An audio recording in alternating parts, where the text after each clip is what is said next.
الله أكبر الله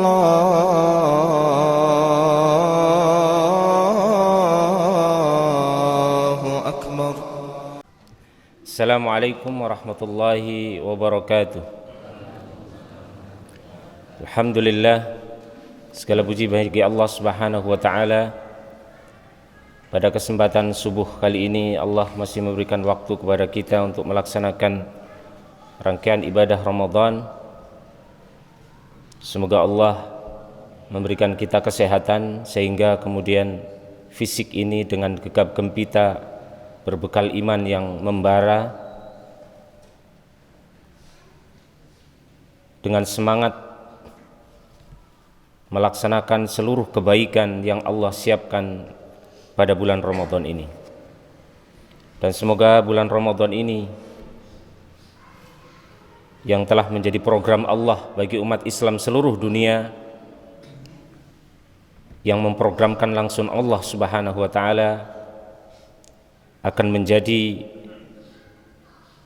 sebuah ibadah yang akan mengangkat kita pada derajat paling mulia, yaitu derajat menjadi orang-orang yang bertakwa kepada Allah Subhanahu wa taala. Jamaah salat subuh rahimakumullah. Allah menyatakan di dalam Al-Qur'an tentang kewajiban puasa.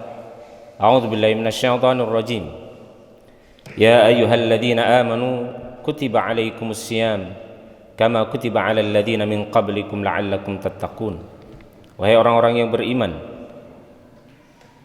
telah dituliskan, telah dibuatkan program bagi kalian oleh Allah, telah diwajibkan bagi kalian oleh Allah, apa itu asyamu, berpuasa,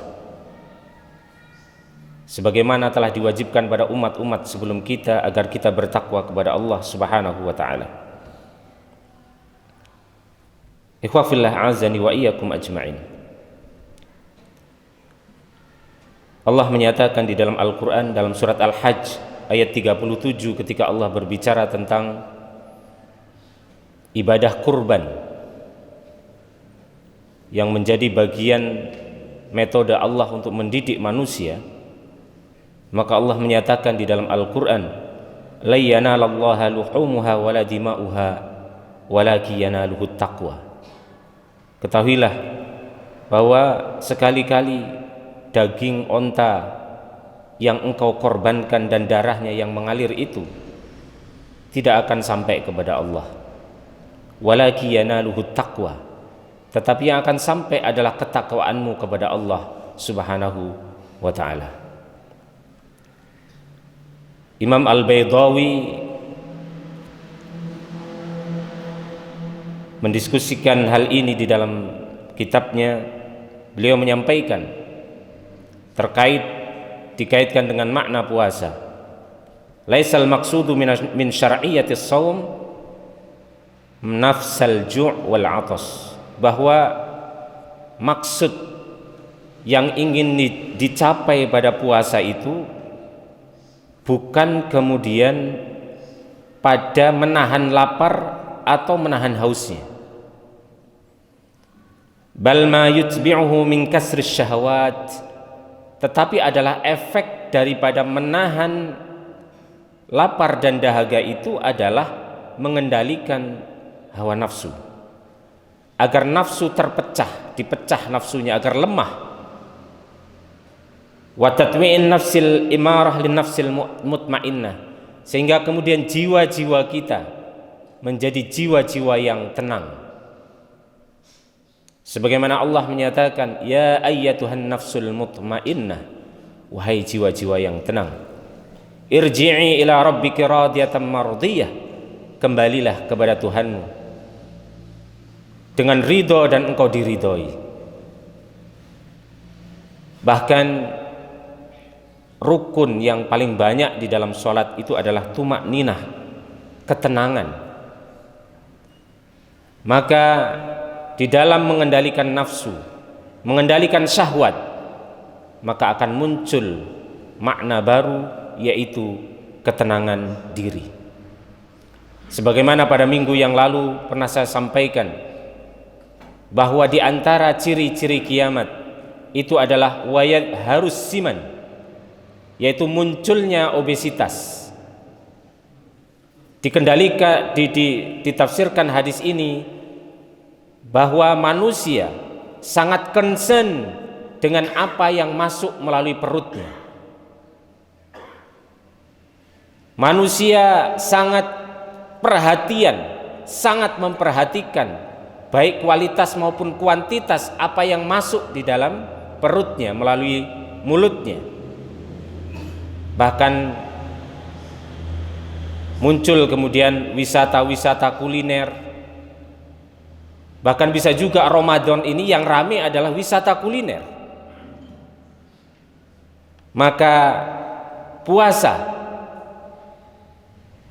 tujuan daripada puasa itu bukan karena menahan laparnya itu atau menahan dahaganya itu, tetapi adalah ada manfaat di situ, ada nilai di situ, ada hikmah di situ, adalah untuk memecah hawa nafsu, sehingga kemudian manusia cenderung kepada jiwa-jiwa yang tenang.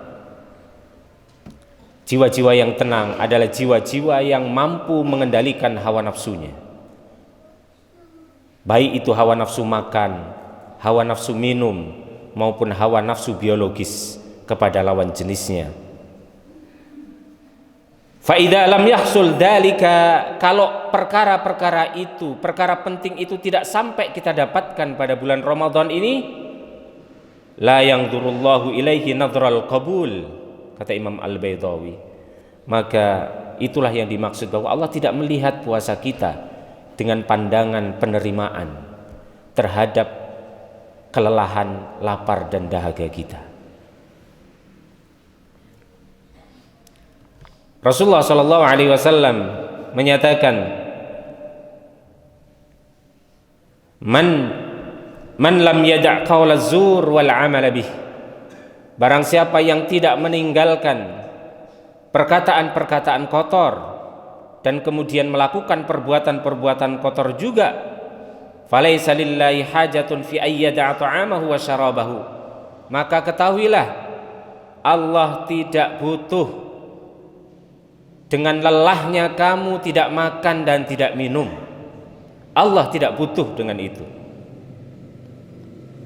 Penjelasan dari makna hadis ini adalah falaisa lillahi hajah, Allah tidak butuh dengan puasa yang kemudian hanya menahan lapar dan dahaga pula, tetapi masih melakukan perbuatan perkataan kotor dan perbuatan kotor. Maksudnya adalah hadza majazun an adamil qabul.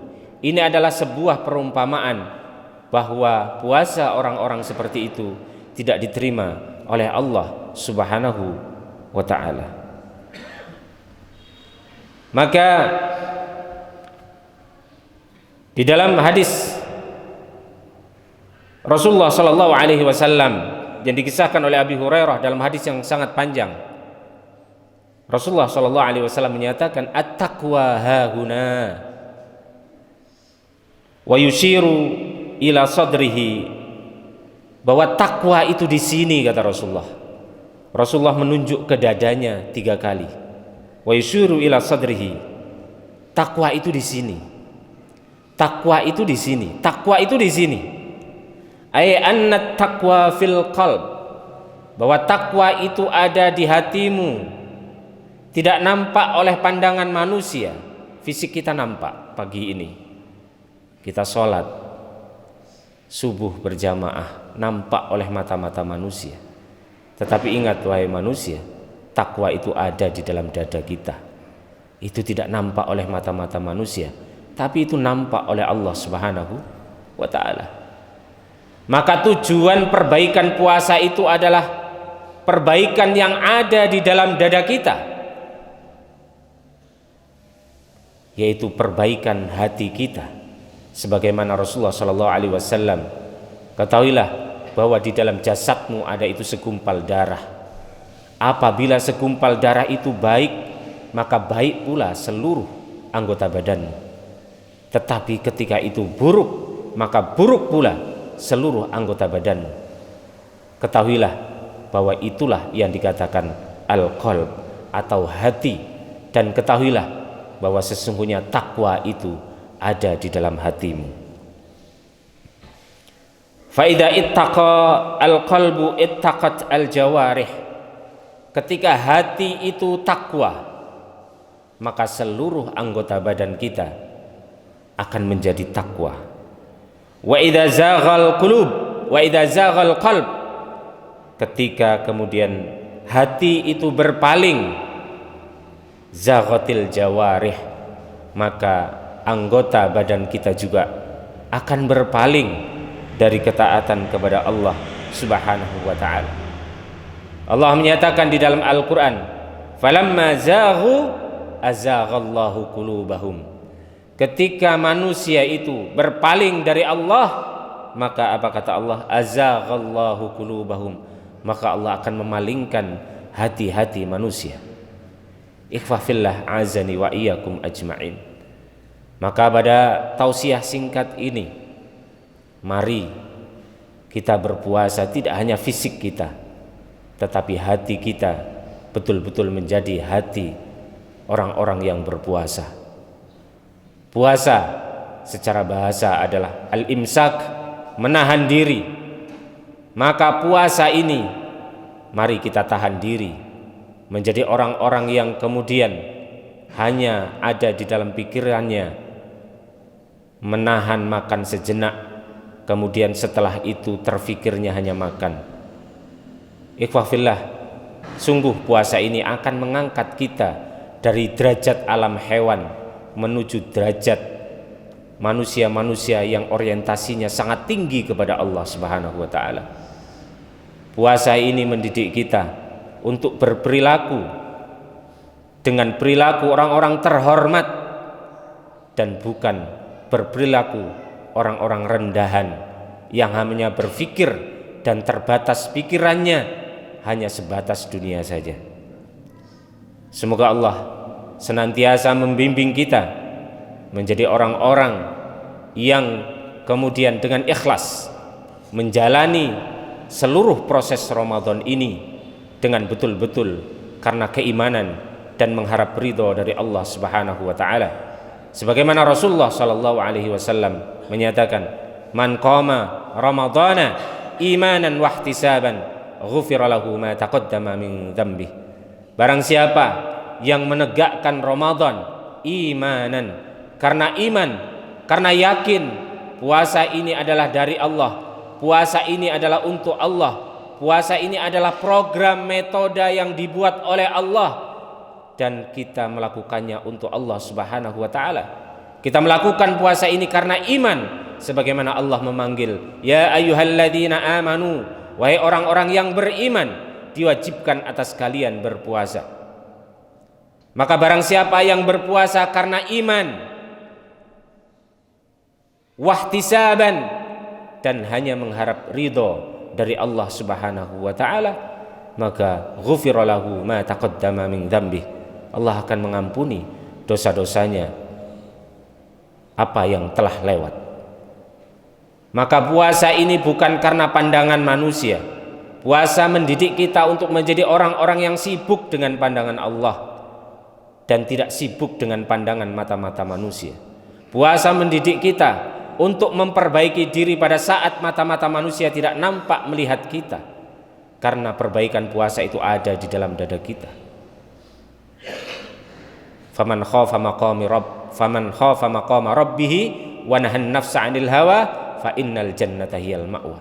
Adapun orang-orang yang takut dengan kemuliaan Tuhannya, kemudian memunculkan pengendalian hawa nafsu, ketahuilah bahwa sesungguhnya yang pantas bagi orang tersebut adalah surganya Allah Subhanahu wa ta'ala. Aqulu qouli hadza astaghfirullahaladzim. Assalamualaikum warahmatullahi wabarakatuh.